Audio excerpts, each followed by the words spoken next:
கர்த்தருக்கு மகிமை உண்டாவதாக. இன்றைக்கி நாம் பேசுகிற வேத பகுதி என்ன அப்படின்னா, அதாவது மௌனத்தை பற்றி பேசுகிறோம். அதாவது மௌனம்னா நம்மளை கவனிக்கிறது, நம்மளை நாமளே கவனிக்கிறது எப்படி அப்படின்னு பேச போகிறோம். அதுக்கு மௌனம் தேவையாக இருக்குது. நம்ம வேத பகுதியில் சிலது சொல்ல தான் போகிறோம், ரொம்ப டீப்பாக பார்க்கல. பட்டு நம்மளை கவனிக்கிறது எப்படிங்கிற விஷயத்தை மட்டும் நாம் தெரிஞ்சுக்க போகிறோம். தெரிஞ்சிட்டால் தான் அதை செயலுக்கு கொண்டு வரும்போது மட்டும்தான் நமக்கு இன்னும் புரிதல் உண்டாகும். நாம் எப்படி நம்மளை கவனிக்கிறது அப்படின்னா, ஒன்று மௌனமாக இருக்கணும், இன்னொன்று தனியாக இருக்கணும், தனிமையில் இருக்கணும்.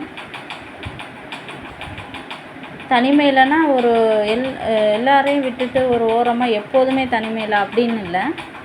நமக்கு நேரம் கிடைக்கும்போது கர்த்தர்கிட்ட நாம் நேரத்தை செலவிடணும் அப்படின்னு நினைக்கும்போது, அல்லது ஜெபிக்கணும்னு நமக்கு தோணும்போது, அந்த மாதிரி நேரங்களில் நமக்கு தனிமையாக இருக்க விரும்புவோம். அப்போ அந்த மாதிரி நேரங்களில் நாம் நம்மளை கவனிக்கிறதுக்கு உகந்ததாக இருக்கும். மௌனமாக இருக்கணும், இன்னொன்று தனிமையாக இருக்கணும். அதன் பிறகு பேச்சை குறைச்சிக்கணும். அதாவது மற்றவர்களிடம் நம்ம அதிகம் பேசுகிறத குறைச்சிடணும். குறைச்சிக்கிட்டால் தான் நாம் நம்மளை கவனிக்கவே முடியும். மற்றவங்களோடு நம்ம பேசிக்கிட்டே இருந்தோம் அப்படின்னா நம்மக்குள்ளே நம்மளை கவனிக்கவே முடியாது. வெளியில் எந்த அளவுக்கு பேசுகிறோமோ அந்த அளவுக்கு நாம் நம்மளை கவனிக்க முடியாது, நம்மளை உள்நோக்கி பார்க்க முடியாது, கர்த்தர் பேசுகிறத நம்ம கேட்கவே முடியாது. ஏன்னா நம்ம தான் பேசிக்கிட்டே இருக்கோம்ல, மற்றவங்க பேசுகிறத கேட்குறோம், நாமளும் பேசிக்கிட்டே இருக்கிறோம். இப்படியே போகும்போது கர்த்தர் நமக்குள்ளே பேசுகிறத கேட்கவே முடியாது ஒருபோதும். அதனால் இப்போ நாம் நம்மளை கவனிக்கணும்னா அந்த 3 பாயிண்ட்டு சொல்லியிருக்கிறேன். முதலாவது மௌனமாக இருக்கணும். அமைதியாக நீங்கள் தூங்குறதுக்கு முன்போ அல்லது காலையில் விழித்தோடனே நீங்கள் கொஞ்ச நேரம் அமைதியாக இருக்கலாம், மௌனமாக இருக்கலாம். அப்போ மௌனமாக இருக்கும்போது உங்களை நீங்கள் கவனிக்க தொடங்கலாம். அந்த கவனிப்பில் கர்த்தர் பேசுகிறது தெரியும். நமக்கு நாம் என்ன செய்யணும் அப்படிங்கிறதெல்லாம் உணர்த்தப்படும். நீங்கள் கவனித்து பாருங்கள், மௌனமாக இருந்து உங்களை கவனித்து பாருங்கள். நான் உங்கள் மனசை கவனிங்க. மௌனமாக இருந்து என்ன கவனிக்கணும், உங்கள் மனசை கவனிங்க. உங்களுக்கு என்ன எண்ணங்கள் வருதுங்கிறத கவனிங்க.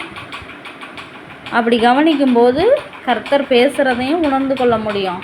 உங்களுக்கு என்ன எண்ணங்கள் ஓடிக்கிட்டு இருக்குது, அதுலேருந்து எப்படி விடுபடணும், அந்த பாவ எண்ணங்கள்லேருந்து எப்படி விடுபடணும் அப்படிங்கிறதுக்கான விடையும் உங்களுக்கு அறிவிக்கப்படும். அது மாதிரி உங்களை கவனிங்க. மௌனமாக இருந்து தனிமையாக இருக்கணும். 3வது அதிகம் பேசக்கூடாது. அதாவது நம்ம வெளியில் பேசிக்கிட்டே இருக்கிறோம்னா கர்த்தர் நமக்குள்ளே பேசுகிறத நாம் கேட்கவே முடியாது.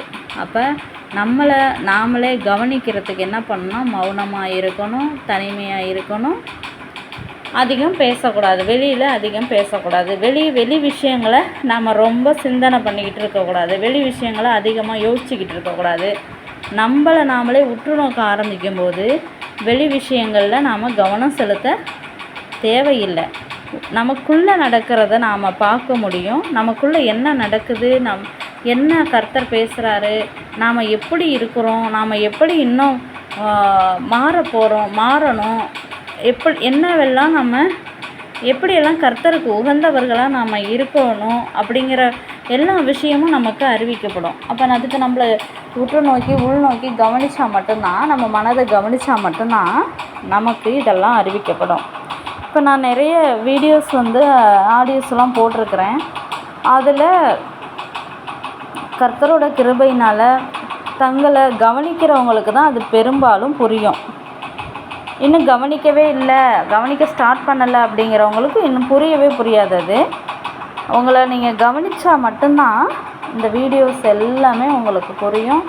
அப்போ தான் அது பயனுள்ளதாக இருக்கும். அதனால் கவனிக்க தொடங்குங்க. அப்படி கவனிக்க தொடங்கும்போது கர்த்தரே உங்களுக்கு அருள் செய்வார், கிருபை பாராட்டுவார், உங்களுக்கு நிறைய புரிதலை உண்டாக்குவார்.